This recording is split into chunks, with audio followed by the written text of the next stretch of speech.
Motivation. I'm motivated.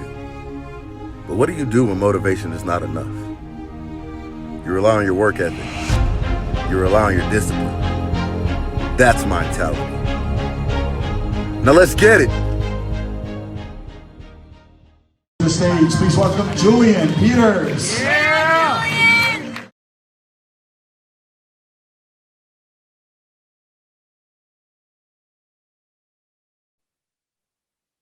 What's going on, everybody? This is Julian back with my Mentality Podcast. For those watching, how's it going? For those listening, welcome back to my voice. Today's guest that we have on is Miss Jasmine Williams, IFBB Pro, Bikini IFBB Pro, and Olympian. I'm super excited to have you on. How's it going? It's going well. How are you? Doing all right. Just living life. You know how it goes. So are you out in Cali? Yeah, I'm in Palm Springs, which is kind of like a vacation type of area, or more of like the retired and a little bit of the senior area and a little bit of the gay area, the gay community area. Okay, cool. You like it out there?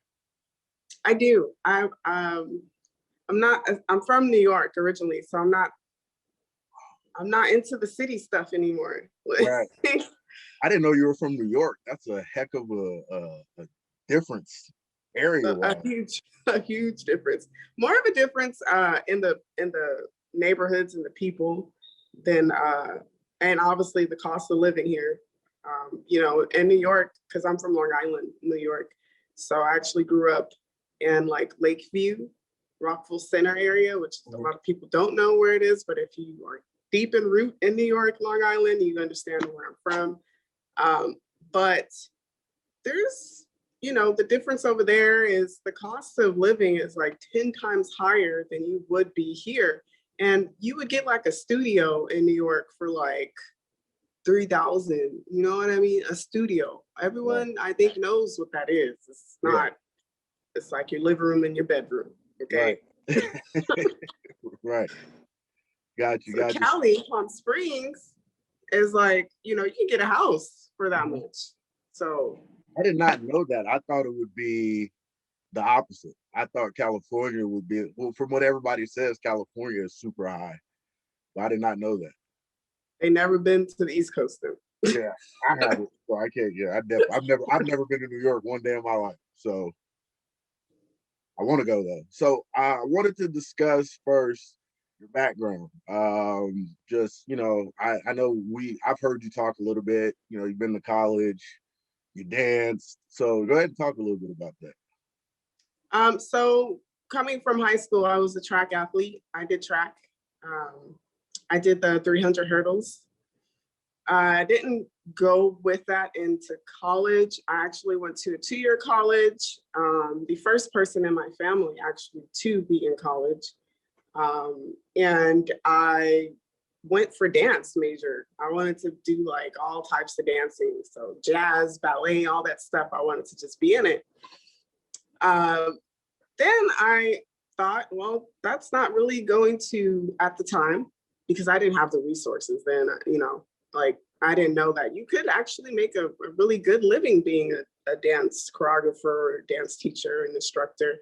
But in 2008, hold on, taking me back. Woo. Okay, yeah, 2008.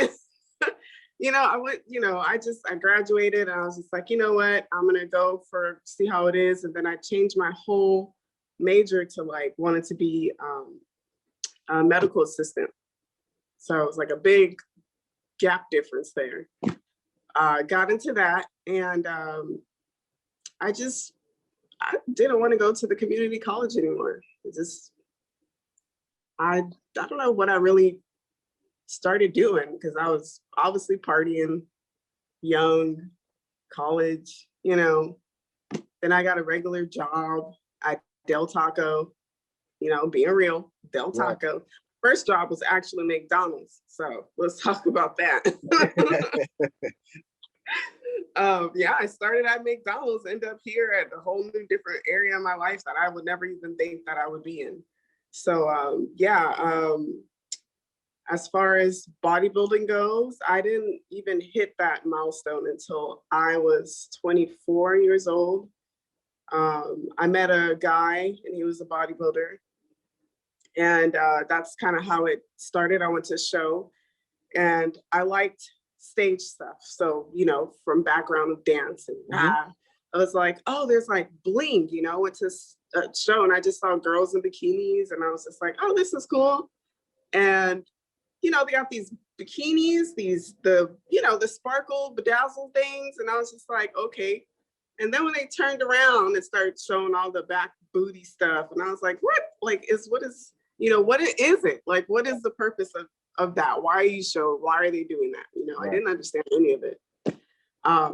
So at the time he was explaining to me, he's like, well, you're showing your physique. I was like, yeah, but what does bending over, you know, like have to do with? And so I looked it up. I did my own research, even though he was telling me it's for muscle definition and blah, blah, blah, blah. And he asked me if I wanted to do one. I said, absolutely not. Even though I was really intrigued by watching it, I was just like, no, I'm not going to do that. A year went by and I was like, and we went to another show and I was like, okay, I'll do one, you know. I was like one, and that's it, just because I'm about to be like 25-ish. I was already 25, so yeah. So then I was like, okay, I'll do a show. And then he goes, okay, so we're gonna train. And I'm like, you mean like work out or cardio? Even though I was a track athlete, like in the gym weight stuff, like that wasn't even like, it was running, you know what I mean? Like right. Running, hops, skips, all that stuff. It wasn't like all the conditioning stuff I learned.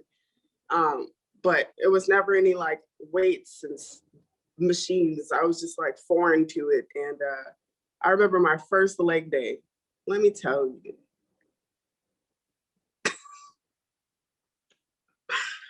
When you talk about Bambi legs, like it was bad. It was bad. I quit during the Smith squats. I remember it because it's just like one of those memories you just can't forget. I couldn't come back up and I started to do my workout, like my set, without someone spotting me, knowing dang well that this is my first time doing any type of exercise like that. And man, my legs then gave out, my butt then dropped on the floor. I had to lock the Smith machine back. I was so embarrassed. I was like, bruh, I'm out. I'm done. I don't want to do this no more. And, you know, when you train with bodybuilders, they're like, nah, like, you're not done. Like, get back in there. Like, who cares? Who cares if they saw you? Like, who cares? Right. And I'm just like, I care. Like, that's embarrassing. I'm supposed to be in here knowing what I'm doing. Like, that was my thing. Right. So I took a little woosah, a little mental reset away, came back, finished my set, ended up pushing heavier on the weight because I was so pissed off. And then that became my favorite muscle area to work out. And it was just because of that experience and in that moment of feeling like I failed, resetting my mind, getting back in there, and then doubling what I even thought that I could do. So bodybuilding. Yeah, it's amazing. I tell people all that. Like, I feel like we often hear words, or now we use words like the wrong way.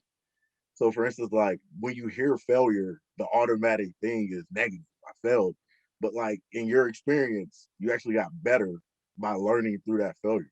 If people would take that perspective with other things, I think you could improve so much, like you did in that little example that you just gave. Like you came back, proved to yourself that you can get through that, and prove yourself you were stronger by failing right before that. Yeah, that takes practice, you know, to know when you have to go take a mental reset, because a lot of back in the day, you know, Jasmine, I didn't really tolerate I didn't have any patience whatsoever. You know, if someone disrespected me, I'll quick to respond. Like, I don't even give you a second. to apologize or, try to whatever. But now as you get older, you just realize like, yo, like, it's not even that, you don't even need to spend that much energy on that anger or that frustration. And, because you're gonna later pay for it thinking, dang, I wish I would have handled that differently. Like, dang, I wish I would have finished my workout instead of quitting, or dang, like, I wish I don't like thinking like, I wish I, like, no, do it, fix it at that time, right then and there. And you have nothing to leave behind because you did what you could instead of just giving up and just lashing out or, acting a fool. Most definitely. So it took a lot of practice. For sure. So one thing that you said a little bit earlier when you were talking about school, Mhm. Do you think looking back that college was the right choice? Like you were ready to go to college? No, I wasn't ready. No, after high school, no. I wish I would have took a break and then went to high school or went to college. Sorry. Yeah, like back then, I think you're so forced to like hurry up and go to college after high school. It's just like the pressure on you is just like, and then, since I was the only one who graduated, I mean, everyone in my family graduated, but I graduated on time. And then I like went straight to college right after because I wanted to do like the right thing. But honestly, whoever came up with the right thing of going, like whatever, put that in people's head is wrong. There's not enough time for a person to figure out what they really want to do, starting from like senior year. Like no one really knows what they want to do senior year. They may have an idea, probably like 30% of seniors really end up doing exactly what they've been in college in the AP classes or in high school and AP classes, figuring out what they really want to do in college. But you got that other percentage that's just like, yeah, I think I'm going to do this. Yeah, I think I'm going to do this. Well, my mom and my dad told me and this and that. And, my counselor suggested that. Yeah, but what do you actually want to do? Mm-hmm. And if you don't know, chill. Like, chill out until you figure it out. There's so much time in the world for you to go back to college for things. And I wish I knew that because I spent money, mm-hmm. Spent money, right. Quick money, because it's like right after high school, boom, college payment. Right. So no, I completely agree. And I would even say, even in high school, they don't encourage trades. They don't encourage anything but just go to college. Like you got to go to college. In my family, I wasn't the first, but I was the first to go to next step. So I got my degree and then I got my master's. So I was the first to do that. But a lot of that, looking back, I don't know if that was necessarily Julian's decision. More so, I wanted to be the first in my family to kind of set that standard. And when that happened, that part. And a lot of people, some people don't go through that, but I would say that a lot of Black individuals have that pressure on them for their family, because it's like, some people aren't built for school. And like you said, the money that you're wasting or you're putting into it, it doesn't make sense. Like I talked to my wife about it. If we have a son or a daughter, and from age 6, they're interested in cars and they can learn how to fix cars and they figure this out, why are we sending them to college? Like, let's get them in an auto shop. Let's get them start interning with that. Figure that out. They can develop a career. And then if they want to open their own shop, then we can choose college and try to figure out how to run a business. So I'm glad you said, I wanted to ask that, because it's like the pressure of going to college is really putting people in debt. And it's really putting pressure on you to know what you want to do at the age of 18. Like, yeah. 18, and you think about that number now, and I'll be laughing. Like 18, yeah. I didn't know what I was out being a hood rat or something. Who knows? Like even I was going to parties. You know how many parties he went to. Come on. 18. And so the crazy thing is I not only did I party, I went to a private Christian school, and we still was partying. I can't imagine if I went to like an OU or something. Oh my God, I didn't. I probably have a kid right now. Like, I was blessed by having to go to that school and not having as much resources to really party, because we were teachers and like professors and stuff were on the lookout. Like you can get kicked out of school, and we still did it. Okay. Now imagine if we had the freedom to really go crazy. It would have been way different. So yeah, I definitely wasn't ready. My freshman year with a lot of ups and downs grade wise. I would even say I graduated college still not ready. When I did my second program, I was prepared. I was more mature. I blazed through that. But like my 4 years in college, I graduated still not ready for college. How old were you when you were getting your bachelor or going for your bachelor's? How old was I? Yeah. So I did, like you said, I went straight from high school to college. I went to a couple of I went to small schools. So the first one I went to was Bacon. It's crazy. So I went to Bacon, went there for 2 years. I played basketball. Mm-hmm. Went there for 2 years, played basketball. Met a girl, left school, which is blatant proof that I wasn't ready. So completely left school, entered a little community college just to keep classes. Did that for about a year and a half. Broke up with that girl.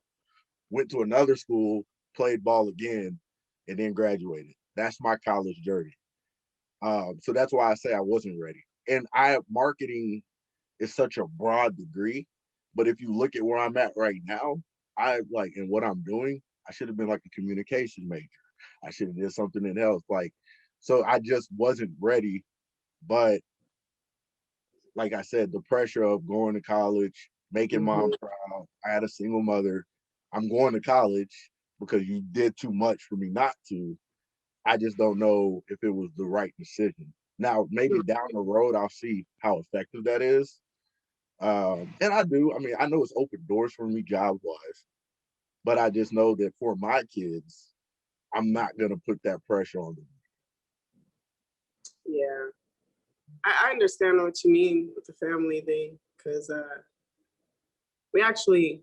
my dad, a little personal, but whatever. I don't talk to him anymore. Right. I haven't actually spoke with him probably 12 years or so. I tried, but with me, I try, and then if that's not knocking at the door, I'm done. Right. Pretty much done. But he was abusive. So my mom, it was weird. He never would abuse my mom. I think my mom would always yell at him and stuff like that. There'd be some things thrown, like little tantrums or whatever. But when it came to the kids, he would beat the kids, but never beat on my mom. And it was just like a lash out for him being upset at her and taking it out on us. And for years that went on, and to the point where CPS was called in school because my brother, he had like whelps from like belt whoops or whatever. Yeah, showing from the shirt. And then, so when they saw that, they called in everybody who's related to him. So I went in there because we were in the same school at the time. And my youngest sister, she was still in I think pre-K, preschool or something. Oldest sister was, I don't remember really that part, but I do remember they lift up my shirt in the back and they saw that I had belt whoop marks too. So then, I'm kind of happy that they called, because I'm like, geez, as I got older, I'm happy that they called CPS, because when I was younger, I was pissed off. I was like, why are you guys trying to take me from my family, like take us away, blah, blah, blah. We were just being bad, even though we really weren't. And so younger, I was angry about it. And I can understand why children feel like upset and angry when they get pulled away from their kids out of an abusive relationship, family affair thing. But as you get older, you're just like, yes, that was the right decision. God knows where I would be, probably dead or beat. I don't know, he crazy. So probably possible.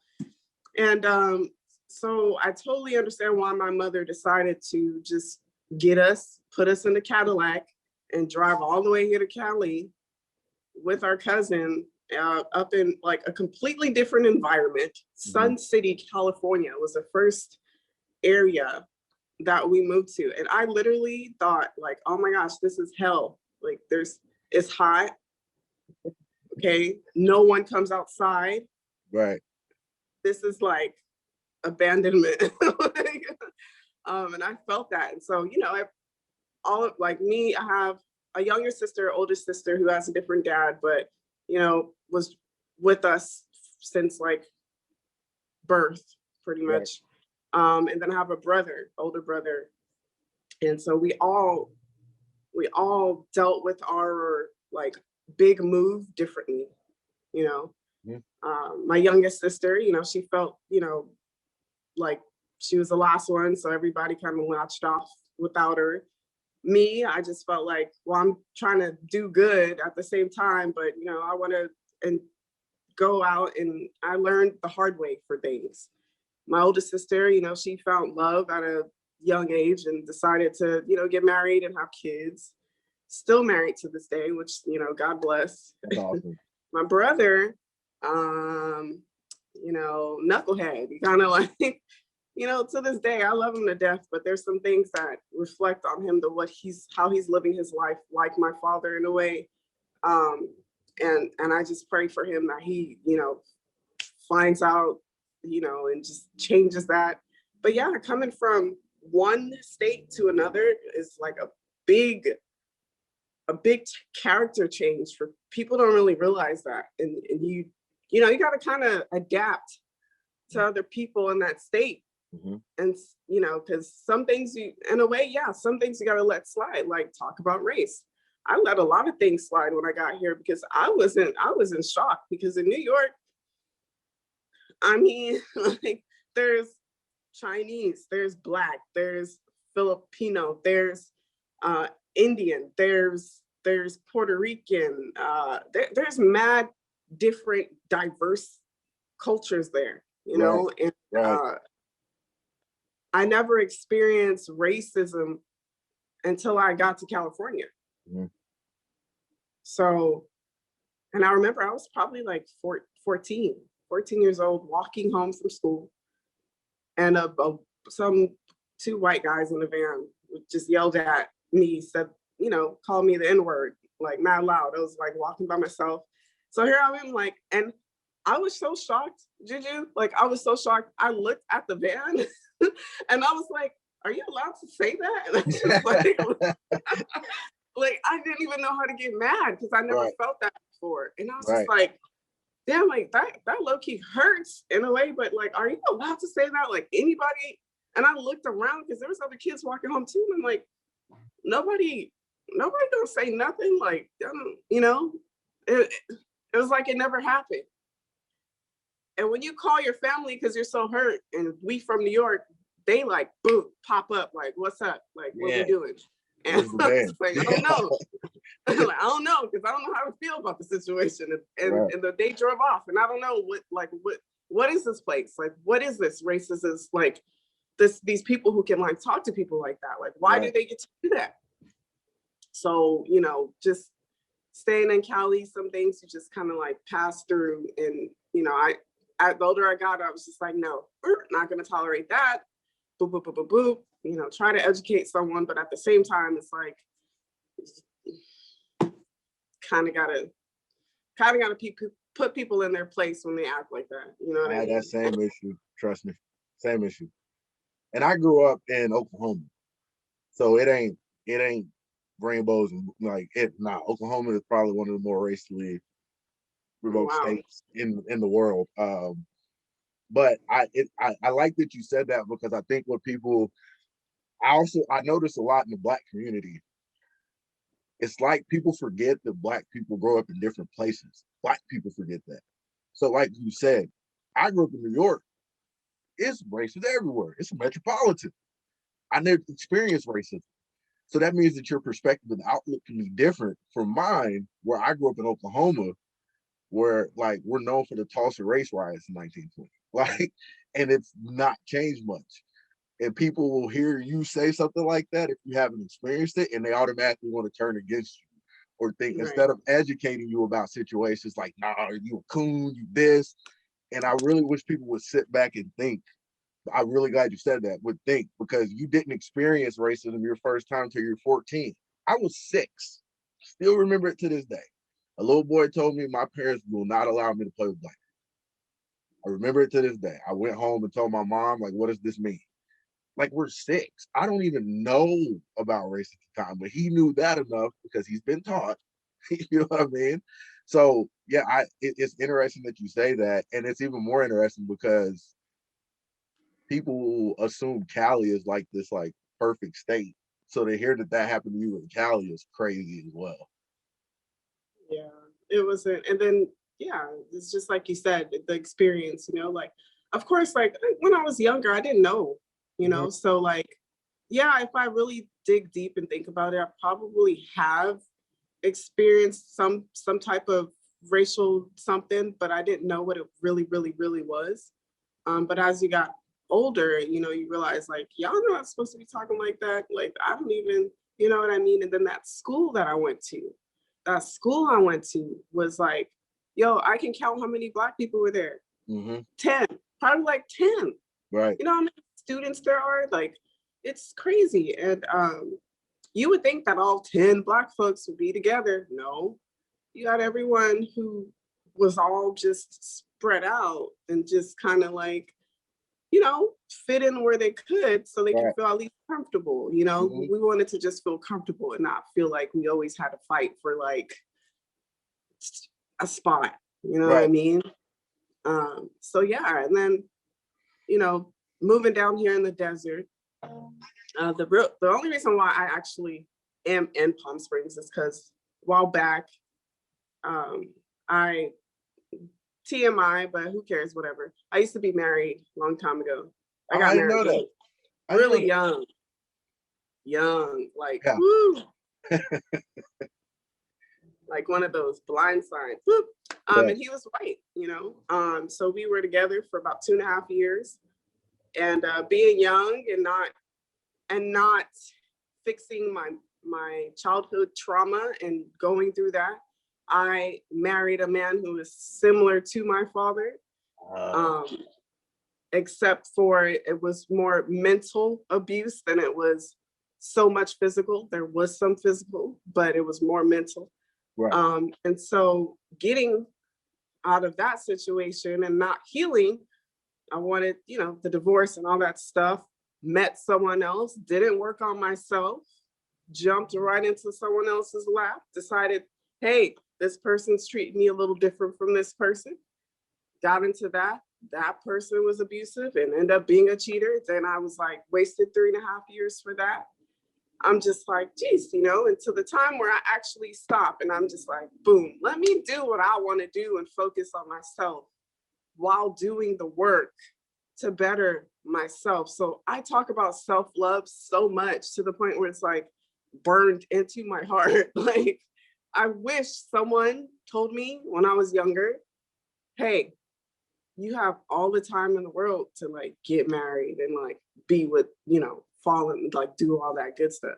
Right. If you don't have a foundation for yourself, you can't really give much to anyone else. And so I was wasting my time, but at the same time, I gained a lot of respect for myself during those years of, you know, retraining, repracticing myself, my mind, positive talks with myself, reaching out to a counselor, just doing the work within myself. As soon as I got into the whole bodybuilding industry, it was like a wrap for me. I was like, oh, I want to show I'm good at this. Yeah. Like, at least I know I'm good at something. So was bodybuilding a part of your development? Yes, 100%. Yes. Without me doing any body, I wouldn't be here. I honestly, there were so deep, dark things that has happened that I'm not going to bring up that I had started doing. You know, my hustle was a different type of hustle back then after all the trauma in those relationships. And you know, praise God, where I am today. But bodybuilding has definitely changed a big course of who I am today. And, you know, it only took one show for me to realize that, because of how much I put my heart into that show. I wanted to quit many times, many times, because, you know, I didn't feel like I was A1, like perfect, you know, like you know, you would start, you know, social media, you go on and you start looking at people and then you're just like, yeah, but I don't have this and I don't have that. And look at her, look at that. And that whole, whew, that is damaging when you start picking at other girls. So fast forwarding, I did a second show. I won the second show. Okay. I won all my shows as an amateur. Wow. Okay. I didn't feel a loss until I got into the IFBB Pro League. Well, and then I hit a national show and I lost too. So that was a kind of like a low blow for me. And when I lost, I was kind of just like, I was still like humble. I was surprised, to be honest.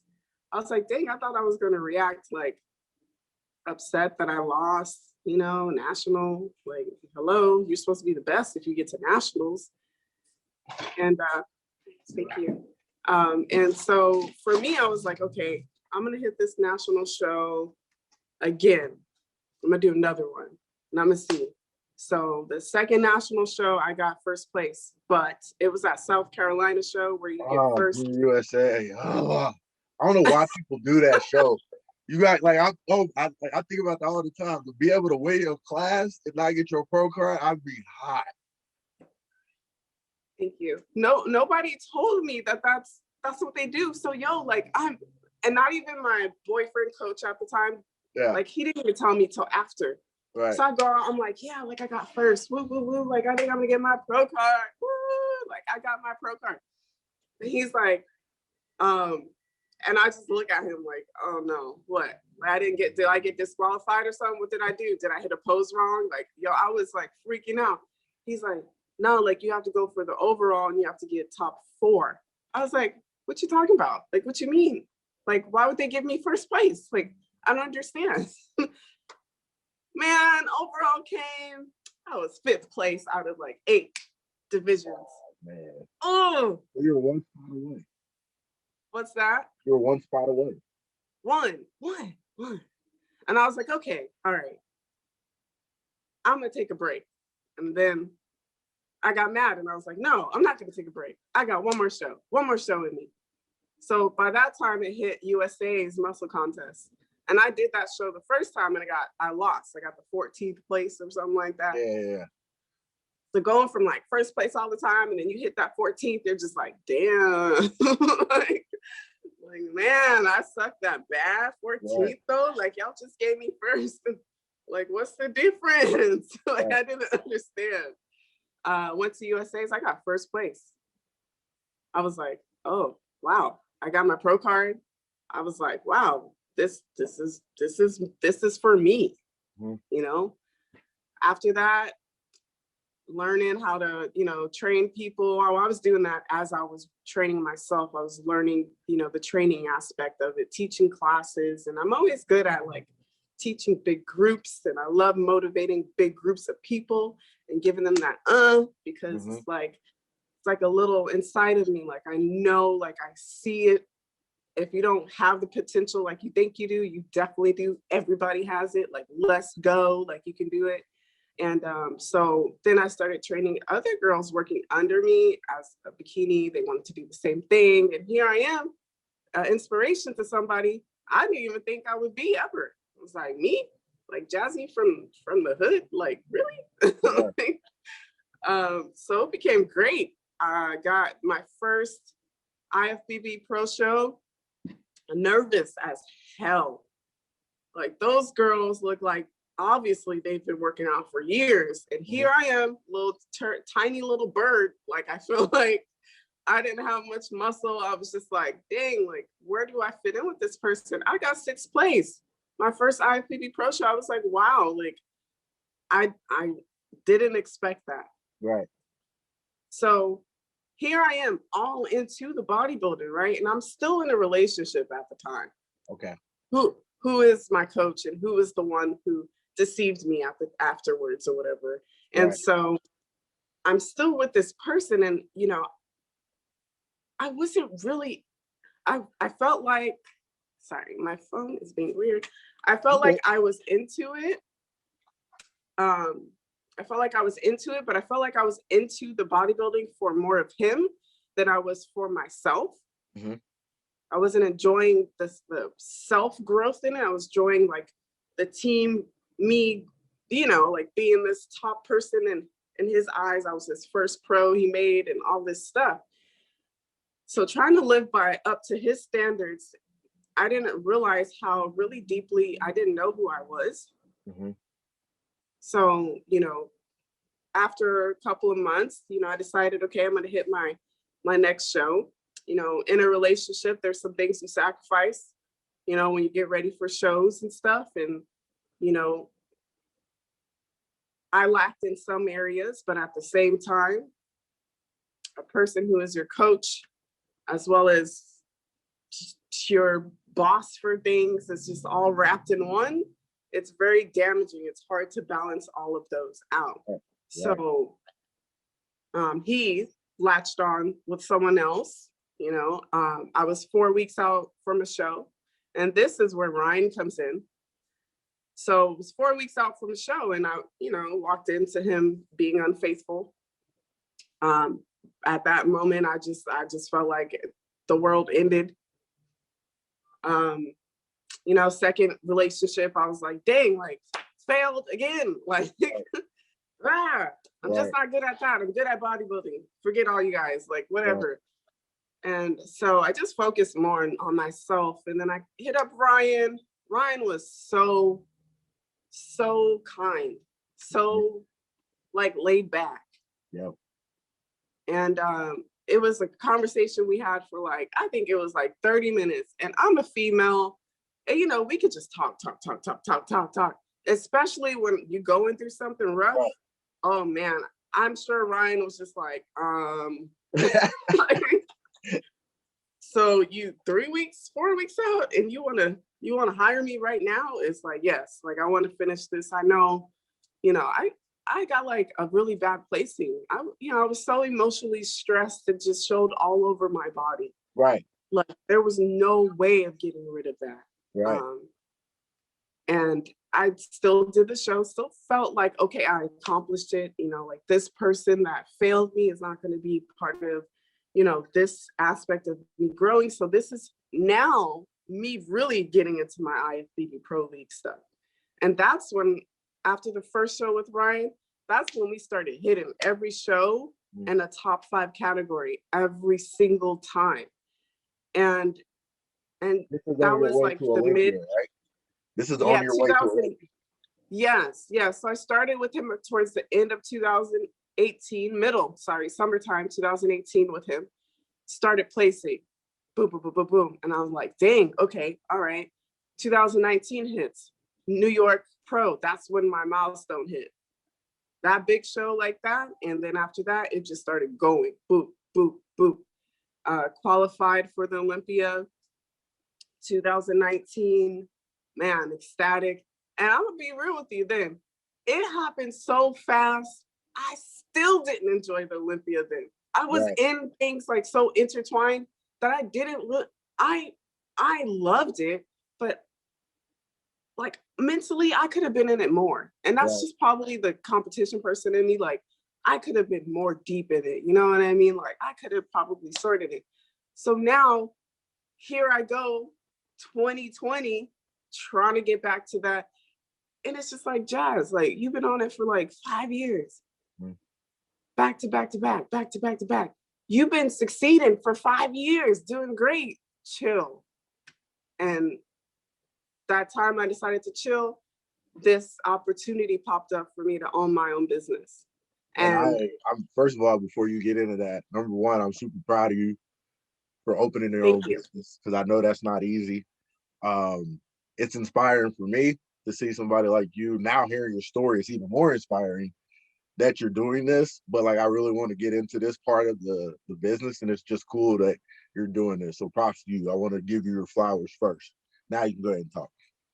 Thank you. I appreciate that. I really do. Yeah.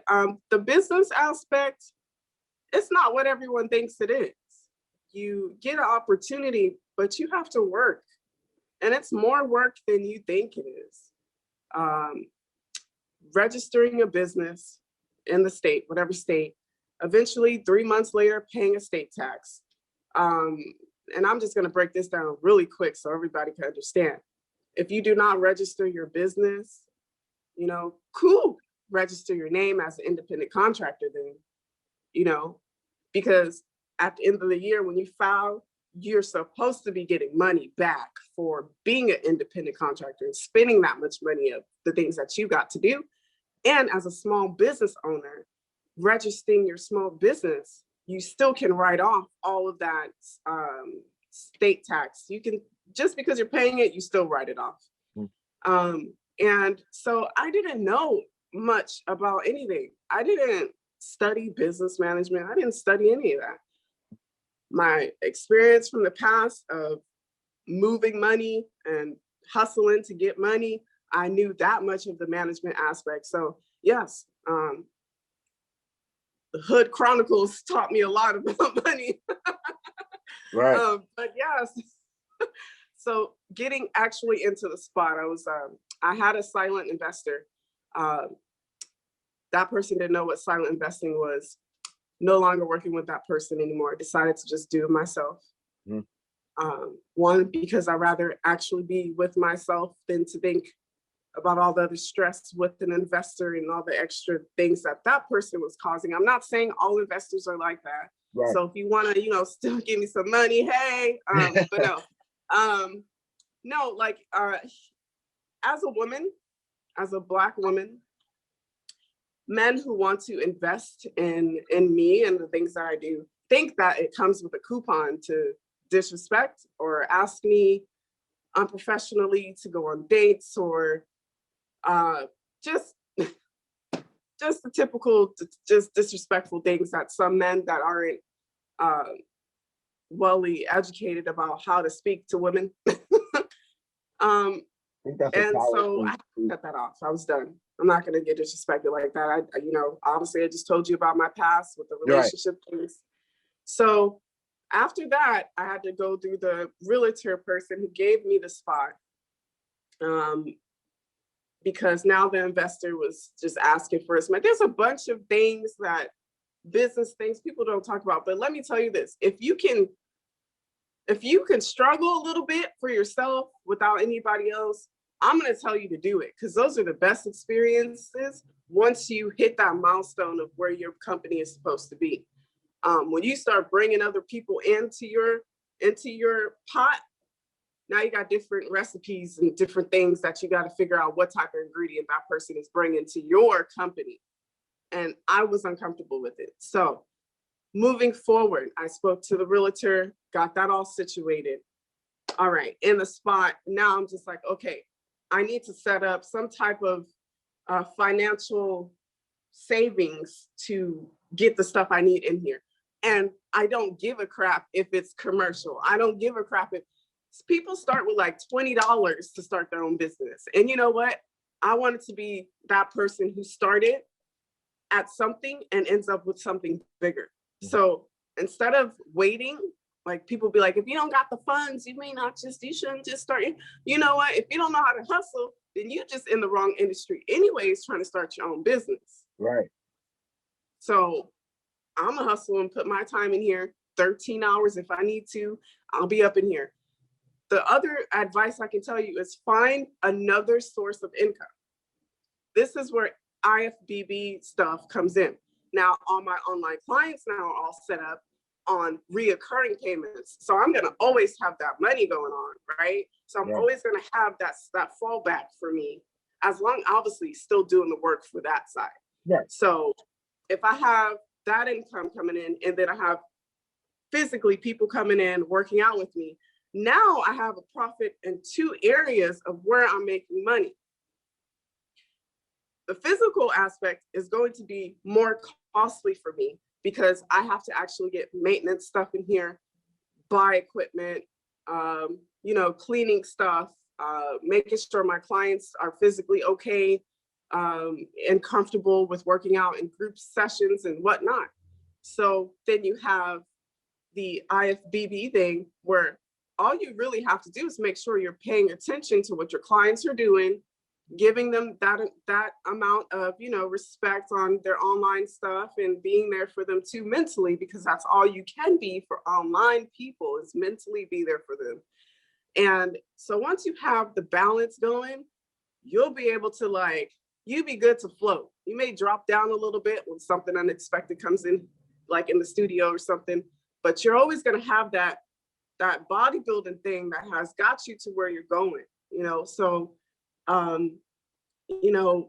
opening up places, you really honestly balance out the negatives of what the things that you might have to pay for, and then balance out what you're always going to have to always put in the work for more income to be made in a different, kind of easy. And then you got the physical that's hard because you have to be in it.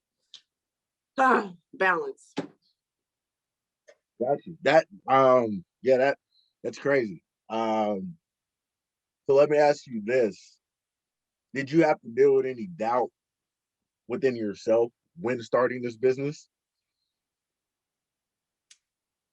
When the whole investor thing happened, yeah, I was terrified. I was just like, dang, man, how am I going to do this? But in my head, I'm thinking, well, Jazz, the investor was just going to make a profit off of you because you're going to be doing the work.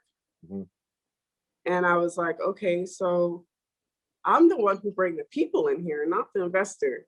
So I need to start bringing in people now. I don't care. I have a slam ball, whatever, dumbbells. Oh, we working out. We doing something. Come on in.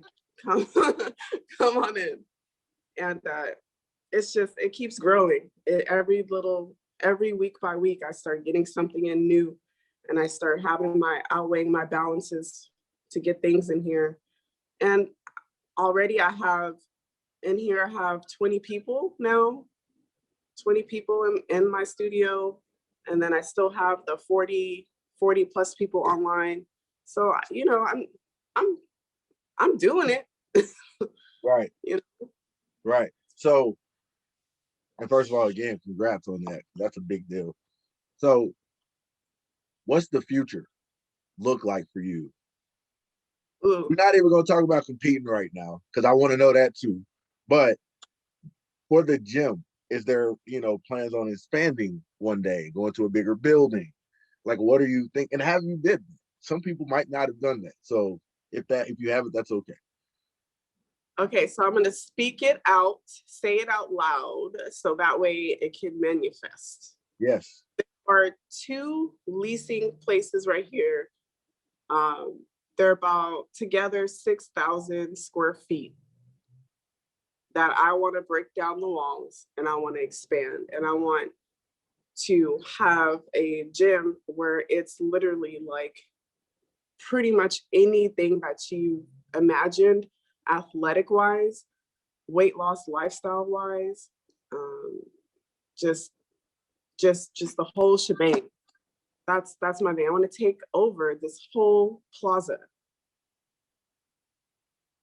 We'll believe it. We'll pray and believe it. That's how I look at it. I always tell people this has been my thing for probably the last year, but in saying it, it was making myself believe it, and then I had to put action behind it.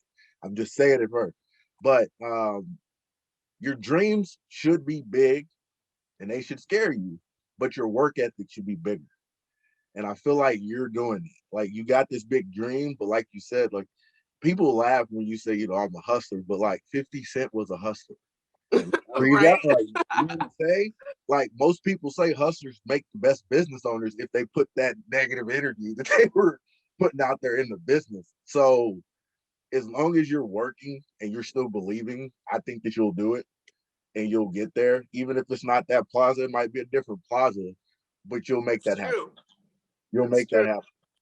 So yeah, I think that's definite. Now, what about show-wise? Are we going to see a return? That is such a good question. I know Coach is probably listening like,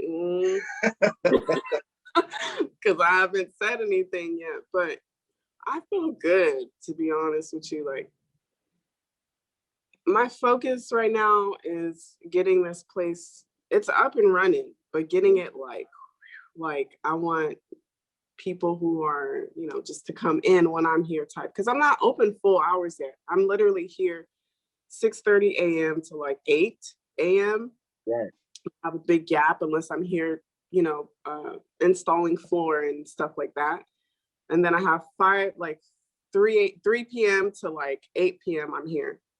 So I want to be able to have, the whole full gist of the hours so people can come in when they want, do cardio, train their legs, do functional training, whatever they got to do. So as soon as I'm able to do that, then I'll be able to focus on picking a show.